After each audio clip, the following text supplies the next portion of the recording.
से पूछना था, आपके कोई एसटीबीटी बीटीएसटी ट्रेड्स हैं क्या अभी? तो देखिए, वैसे मार्केट में आज काफी बड़ी हमें गिरावट दिख रही है और ब्रॉड बेस गिरावट है। ऐसे केस में हमें लगता है बीटीएसटी के बेसिस पे कोई एसटीबीटी वाला अगर स्टॉक लेके जाते हैं तो वो शायद फायदेमंद हो सकता है। एंजल वन, ये एक स्टॉक ऐसा है कि जो 2604 2605 के करीब ट्रेड कर रहा है।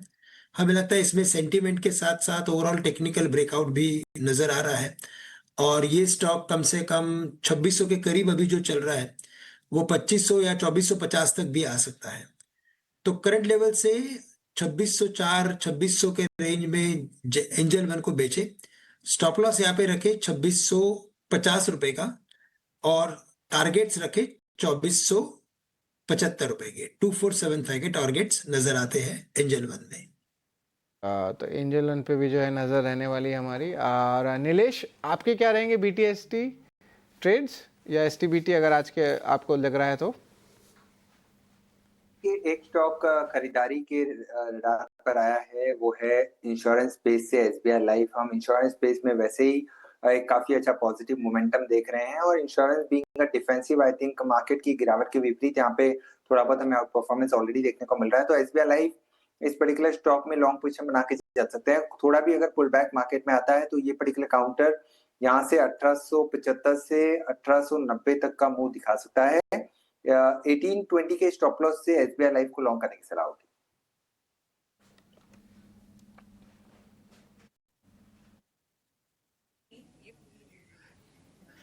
लाइफ पर एक टेक इस वक्त हमें मिलता हुआ 1849 के लेवल्स पर हम देख रहे हैं। करीब 1% की तेजी पर इस स्टॉक में ट्रेड नजर आ रहा है। इसके अलावा अगर आप स्टॉक स्पेसिफिक मोमेंटम की बात करें, अभी थोड़ी देर पहले कुछ स्टॉक्स का जिक्र भी हम कर रहे थे और लगातार हमारे एक्सपर्ट्स के पॉजिटिव रेडार पर भी ये स्टॉक्स है। ज़रूर काफ़ी ट्रिकी मार्केट है, लेकिन ऐसे में चुनिंदा प्लेयर्स पर नज़र ज़रूर रखनी चाहिए। बैंक्स एंड फाइनेंशियल्स के पॉकेट्स हैं, फार्मा, एफएमसीजी, ऑटोमोबाइल स्पेस भी हैं।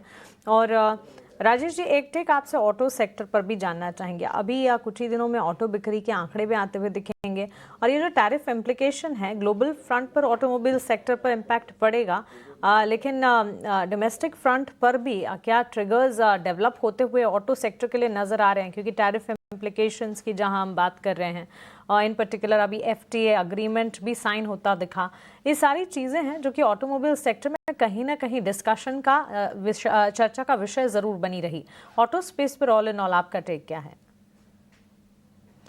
स्पेस देखा जाए ना, तो अगर आप महीने दर महीने बिक्री के आंकड़े देखो तो कई महीने में थोड़ा सा फ्लैट आया है। पिछले महीने भी अगर आप देखेंगे तो मिक्स ट्रेंड था, कुछ पॉकेट्स में अच्छी बिक्री आई थी। इस महीने भी कोई बहुत ज्यादा हम उम्मीद लेकर नहीं चल रहे हैं कि बहुत एक्साइटिंग नंबर आएंगे, मिक्स ट्रेंड्स आएगा। बट आगे जाते हुए जैसे नेक्स्ट 2-3 महीने में अगर आप देखो तो त्योहारी सीजन चालू हो जाएगा। इस बार दिवाली भी जल्दी है, अक्टूबर में ही है, तो वो त्योहारी सीजन चालू हो जाएगा, फिर शादियों का सीजन चालू हो जाएगा। उन सब चीजों के मद्देनजर मुझे लगता है कि जो नेगेटिव न्यूज थी ऑलरेडी डिस्काउंटेड है, और आगे आने वाले दिनों में अच्छे नंबर्स की उम्मीद की जा सकती है। बिक्री के आंकड़े की बात करूँ तो, और वैल्यूएशन के लिहाज से भी कहा जाए तो हमें लगता है कि बावजूद इसके कि मारुति ने अपने मार्केट शेयर को थोड़ा लूज किया है दूसरे जो नए एंट्रेंट्स हैं उनके सामने, चाहे वो किया हो या एमजी हो, लेकिन फिर भी आज की डेट में भी पैसेंजर व्हीकल में मार्केट लीडर है, और जो नए लॉन्चेस वगैरह किए गए हैं उन सब चीजों को बाजार ने बहुत अच्छी तरीके से लिया है। मैं समझता हूँ मारुति पे नजर रखनी चाहिए। से टू व्हीलर्स में बजाज ऑटो हमारी पहली पसंद रहेगी, न केवल इस वजह करके कि डोमेस्टिक मार्केट उनका अच्छा है, बल्कि जो इंटरनेशनल मार्केट्स को केटर कर रहे हैं वहां भी उनकी अच्छी बढ़त बनी हुई है। थ्री व्हीलर्स में भी अच्छी बढ़त बनी हुई है, और जो ईवी स्पेस में भी उनके नए लॉन्चेस हुए हैं वो भी बहुत अच्छे तरीके से लिए हुए हैं। लेकिन इन सब चीजों को अगर इन दोनों को अगर छोड़ दिया जाए तो तीसरी कंपनी जो हमारे रडार पे कई क्वार्टर्स से रही है वो हुंडई की रही है। बावजूद अच्छी पकड़ के, बावजूद इस बात के कि उनकी एसयूवी में लीडरशिप है क्रेटा को लेकर के, और जो ईवी क्रेटा की लॉन्च की गई है वो भी बाजार ने बहुत अच्छे तरीके से ली है। स्टॉक ने कुछ करके नहीं दिया है, वैल्यूएशन अच्छे हैं, जो केपेक्स उनका बन का हुआ है वो बहुत तेजी से पकड़ रहा है, जो नए प्लांट उन्होंने लिए वो अच्छे हैं, मैं समझता हूँ हुंडई पे नजर रखनी चाहिए और कम से कम 2400 के टारगेट इसमें आने वाले 9 से 12 महीना में बिल्कुल हो सकते हैं। तो कोई भी गिरावट आए हुंडई में खरीदारी की सलाह रहेगी।